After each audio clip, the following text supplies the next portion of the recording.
Que Dieu vous bénisse, bon ensemble. Samba Pambola Bisso, ainsi qu'on soit mis.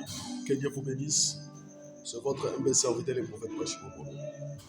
Zamba Pambola Yo, mon ensemble, nyonso, Zwami, Nanda, Nobakawete, la chaîne Abisso, ce que suit, message, partage à Kaïro.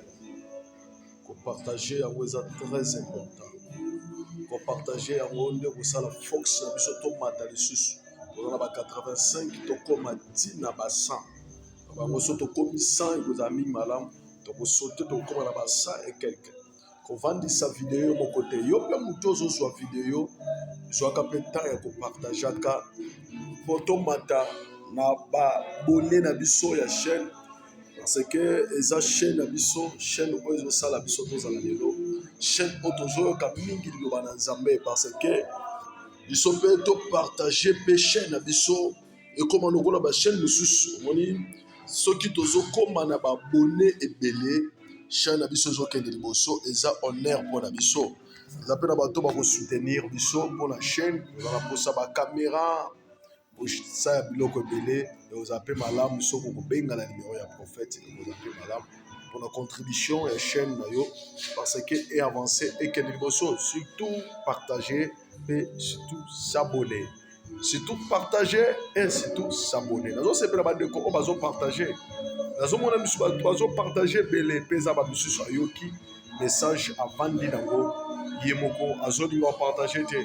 Nous appelons la prière église prophète aoti koyamba na sisi na zongi na katisi na vai na ndao bayembi baza se répéter tantôt zo kamwa mama kelele eza par rapport dans tozu plateau na biso mon côté non tozui place na biso mon côté mais à bientôt nzambe na yo sur la biso pour tozwa yango malembe na Yesu Masia que Dieu vous bénisse to bondeli nzambe na bomoyo mosantu na lola moma oyo eza moma ya yo tika ete moma oyo ba mama ba papa bazolanda biso ba biksama bana nzambe nyonso bazolanda biso bakende liboso par les noms puissants de notre Seigneur Jésus-Christ de Nazareth.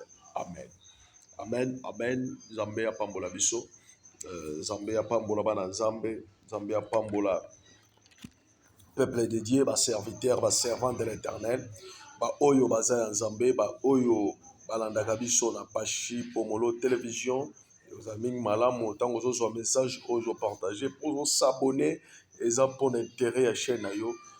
Et kozala mingi malamu. Tozolobela eloko moko mukie après tobondela.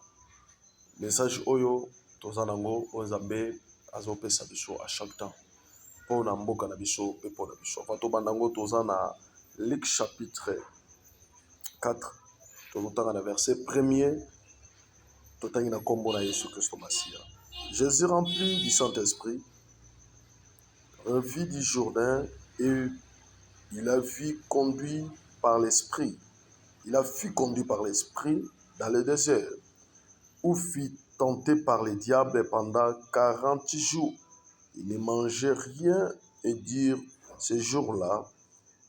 Et après qu'ils firent écoulés, il avait. Le diable lui dit, si tu es fils de Dieu, ordonne à cette pierre qui devenait du pain. Jésus lui répondit, il est écrit, l'homme ne vivrait pas de pain seulement. Et le diable y a enlevé lui montra et il installait un instant tous les royaumes de la terre.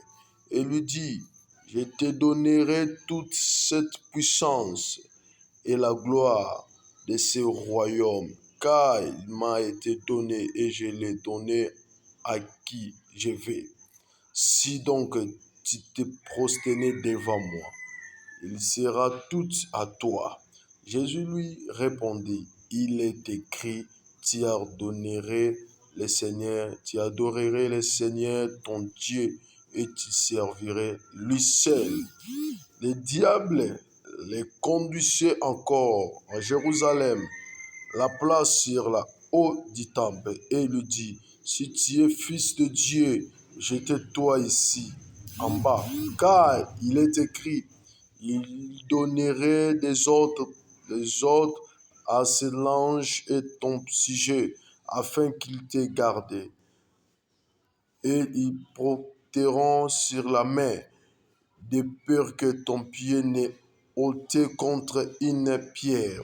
Jésus lui répondit, il est dit, tu ne tenteras point le Seigneur ton Dieu. Après avoir tenté de toutes ces jours, de toute manière, le diable s'éloignait de lui jusqu'à un moment favorable. Merci nazo lobelango mingi. Bana nzambe bazolekisa ba moment difficile. Bana nzambe oyo bazolekisa ba moment difficile pe bana nzambe oyo baza tenté na diable. Elebisa yo ba moment ozoleka nango lelo ekoma na suka. Parce que nzambe oyo salelaka aza nzambe le tout puissant. Ba moment ozoleka nango lelo eza ba moment moko difficile. Ba moment moko ya pasi. Ba moment moko ozomiyeba te okotya lokolo wapi.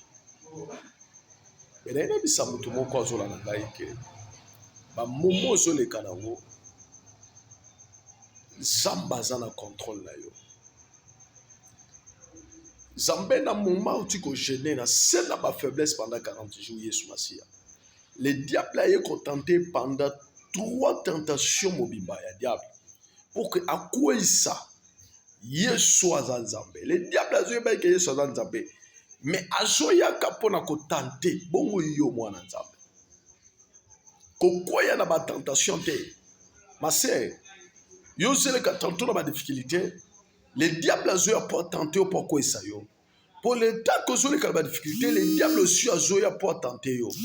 Azolinga kwesa yo kweya. Diable ebiki yo za na Nzambe, mazoluka kwesa yo kweya. Okoma na suka te kweya vraiment. Le diable aussi a comprendre que yo za na Nzambe. Azana posa kwesa. Azana posa kwesa. Gardez toujours silence. Kokoya te na tentation. Tentation li sumu kokoya na ngote. Tentation ko zanga kokoya na ngote. Tentation ya pasi kokoya na ngote. Ya ko swana kokoya na ngote. Jésus-Christ, Bible bete le véritable Dieu a na contrôle ya nyonso.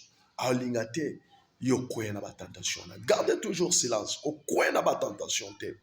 Ba tentation mususu ya kapona kweza biso landa. Na biso histoire mobala mwana mobali moko. Oya boya kokoya na tentation. Bible lobi na biso ni Joseph na sima koteka ye azalaki esclave na Egypte. Aye na ndako ya Potifar. Mwasi ya Potifar aluki Joseph akwesa Joseph na tentation. Na ina bisa mutu moko pase ekoti na yo okweya po resi na likambo moko. Eza na bato misusu bakoyebisa babi avo koma mokonzi tiko bima na mutu moko. Ubi osimba kisi moko po koma tentation moko. Ubi okubima na mobali ya yaya na yo po yo zwa bozio yaya na yo aza nango. Ubi obima na mwasi ya yaya na yo po zwa bozio yaya na yo aza nango. Kokwea na tentation te, attention. Attention. Kokwea na tentation te. Nzambe aza na contrôle na yo. Que Dieu vous bénisse. Tentation kokwea na ngote. Gardez toujours silence. Kolinga to kwea na tentation.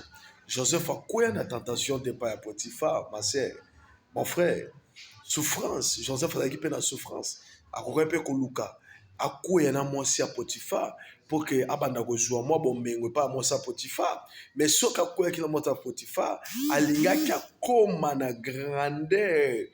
Oyo nzamba zokana pona yete parce que nzamba de la ki kolingete ndoto na ye kokisama poso ki Joseph akoya ki na mwasi ya Potifar alingaka kutana na bato mibale a expliquer ki bandoto na bango te na kati ya prison parce que moko akende ko témoigner epa ya roi na fi na biso toza na nzela yeso boko kwa na tentation ya diable parce que azalaki na mission.